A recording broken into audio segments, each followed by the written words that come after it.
Good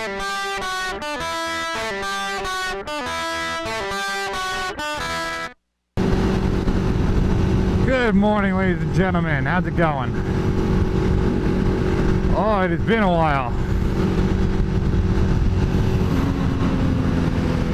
It has been a while since we've been out on the bike, huh?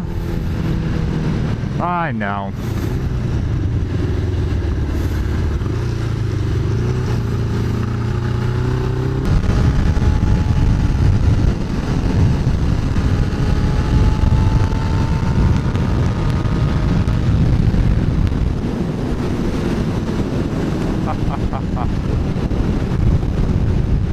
Oh, so what's going on, ladies and gentlemen?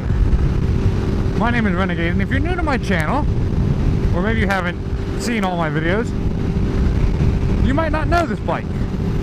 I've been working on the Maxim for quite a while now. I haven't really been shooting videos of this bike. This is my 1993 custom Yamaha XJ600. It started off life as a touring bike, and then I kind of transformed it into a sport bike.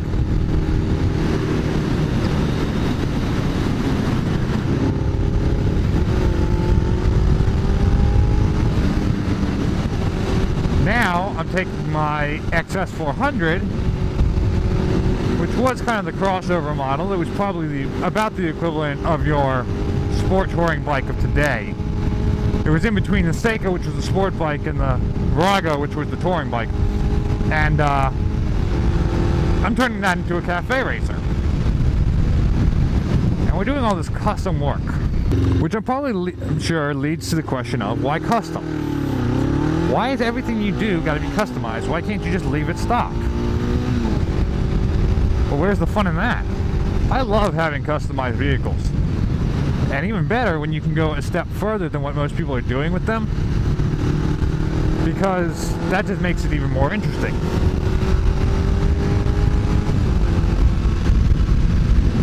To head down into Cape May. You know, one of my big complaints about motorcycles, and moreover the motorcycle drivers or riders, whatever, themselves, is that there are too many bikes out there in the world that people call custom. Now, there's a particular make of motorcycles that are notorious for this, but we're not going to name. We're not going to name names.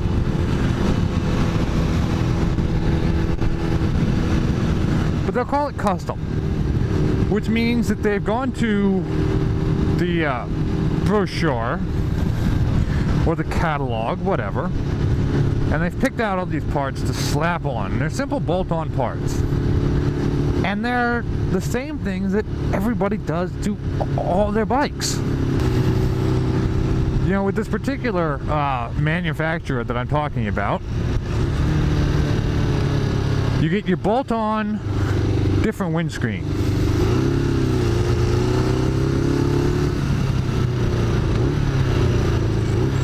Nice Jag.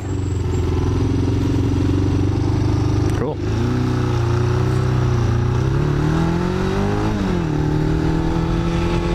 You get your bolt-on windscreen. And you know, it's slightly different than what it was to begin with. And then, of course, you need the king and queen seat, because you got to have a big one, and then you got to have a nice big backrest / sissy bar, and you got to have your floorboards, and you got to have your etc. And everybody does these modifications, and sure, they're slightly different. You know, this guy goes with the fully chromed floorboards. This guy goes with the chrome with the black slotted, you know, foot pad. This guy goes with a full rubber foot pad instead. And, you know, okay, so they've chosen a slightly different one, but it's still basically the same thing. That guy back there is very confused as to why this dude is riding a motorcycle down the road, no hands, and talking to himself. And, you know, I mean, I do get it.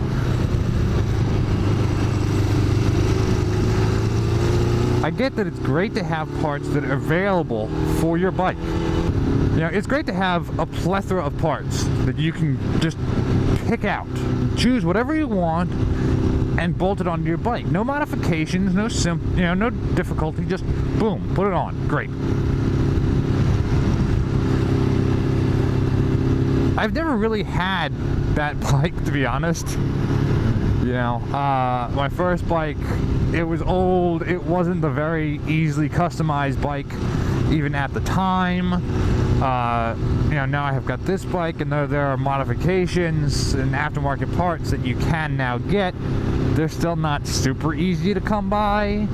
They're not super easy to find, and then of course it's old, so then you run into that problem. Would it be great to have a bunch of parts that are easy bolt-on, no modifications needed, and just, you know, pick it, buy it, put it on? Sure. That'd make life easy.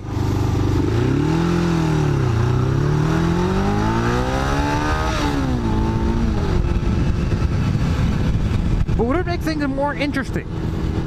Would it make things more fun for me? Probably not. To be honest with you, no, not really. I kind of like the challenge.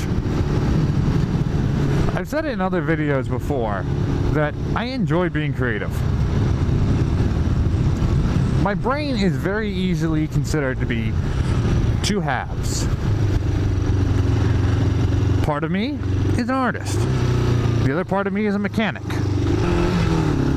And when those two meet, that's when things can really get interesting. You know, because I have these two sides and I compare them together, I can use my artistic side to influence my mechanical side.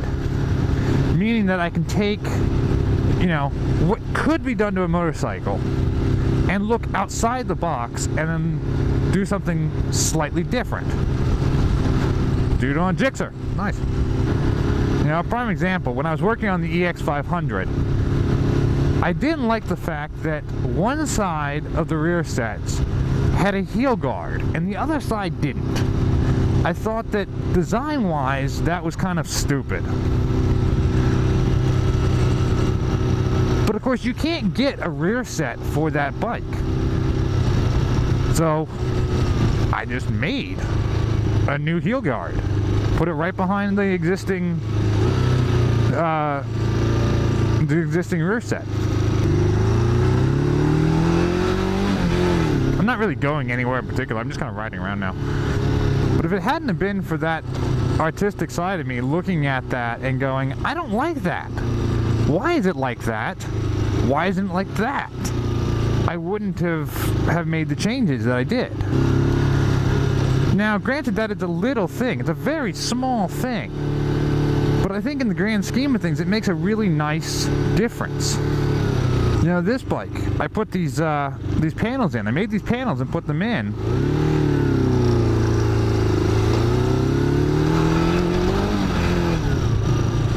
And I didn't have to. Oh god, that's a tight fit. Why can't people drive?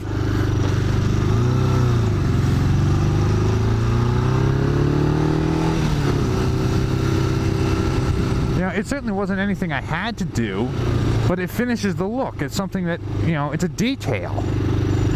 Devil's in the details, right? Because that creative side of me exists, it kind of drives this urge to have to create something. And just bolting on aftermarket parts doesn't fulfill that. At least not for me. For me, I need it to be something unique before I can actually call it custom. But that drive is there to make something, to create something. So it's a very hard it's a very hard itch to scratch unless you actually do it. Now, there are plenty of people out there who would say that I'm just wasting money. I mean, there's no point in making a custom motorcycle. Cool, so you can do it, but should you? Well, I do get their point. That in the grand scheme of things, from the point of owning a bike to what I end up with after I spend the money to customize it, I put a lot of money into the bike. Granted, the bikes that I've owned, I've only purchased for very small amounts of money. So to me, that already sets me farther ahead. You know, I built this bike for, I'd have to double check my math, but I think it was roughly $2,200. 22, 23, somewhere along there. But that is including the cost of buying the bike, of titling it and changing the title color, or changing the color on the title from green to black. That was all the FZR parts that I put on it. That was everything. Now, if that was $2,300, that's what it took for me to go from no wheels to custom motorcycle. If you buy a bike that's brand new, or even used for cheap, if you buy a bike through a dealer, and you know, you're paying a pretty penny, you know, what's the new R6 right now? I can't even remember, but I'll put it up on the screen. Take that cost, and then add things to it to customize it? Yeah, that's expensive, man. I hate this turn. Yeah, I keep taking it. Now that is an expensive project then. Just to be able to say you have a custom R6. Even more if you want the R1, even more if you want certain Kawasaki's, the Hayabusa, the... Look, you know, it's... Although they're cool in the end, they do take a bit of a chunk out of your wallet. So I get the different, you know, I get why somebody would say that about me, but what I think in the effect is, you know, hey, I bought this bike for $400. I put $1,800 worth of parts into it. There you go. Compared to, I bought a $20,000 motorcycle and then I put $1,000 in parts into it, or more, just choosing rough numbers. That's expensive. That's not what I do. So is it entirely necessary that I do this? No, absolutely not. At least financially not necessary. Because I do get to cure that creative itch that I have. That's when I start to think about it as necessary. It is something that I, as a person, am driven to do. So yes, I think it is necessary. If I didn't think it was necessary, and it was just a cool hobby, maybe be a little bit different. But creating something is something I truly love. You know, it's part of why I'm an artist. It's part of why I'm a mechanic. I have this urge to create something. And if you compare me to other mechanics, you know, okay, Jesse James building a custom chopper frame up, I am not. Ugh. But I am taking something as a starting point and creating it from there. That's where things get different. Now that's what I enjoy. So that's why I do this. It's why I build custom motorcycles. It's because ultimately I enjoy it. And I get my kicks by making something completely unique by myself. I get my kicks by creating something. Cayman Lewis Ferry. Now some people might look at this as being a very expensive habit, a very expensive hobby. And it is, yes, both of those things. But as I continue to say, man, it is beyond worth it when you hop onto your custom motorcycle that you built. And you go out and you enjoy it. And you know that you are the only person that owns a bike like this.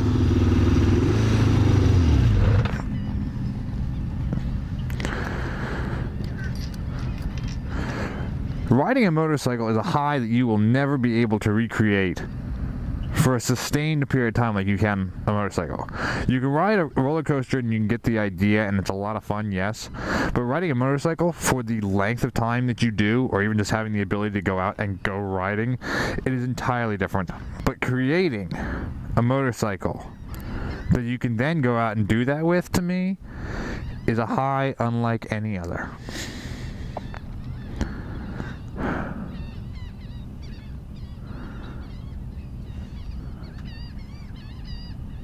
I love how peaceful it is down here. You know, after I've rolled in on my big loud motorcycle and made a bunch of noise.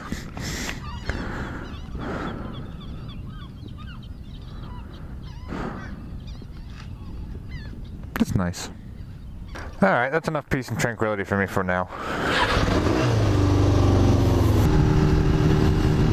But so now you guys know. This is why I do what I do. Because it's an urge, and it fills me with such great pride to take something and completely create it. To take it from an idea that was in my head, that I put on paper, like the sketch of the XJ that I did, you know, a couple years ago, or the sketch of the XS that I did recently, to kind of show, like, hey, this is where I'm planning on going. But to take it essentially from nothing and create it gives me such great pride and so much accomplishment. And pick a word, you know, that it becomes something that I just have to do.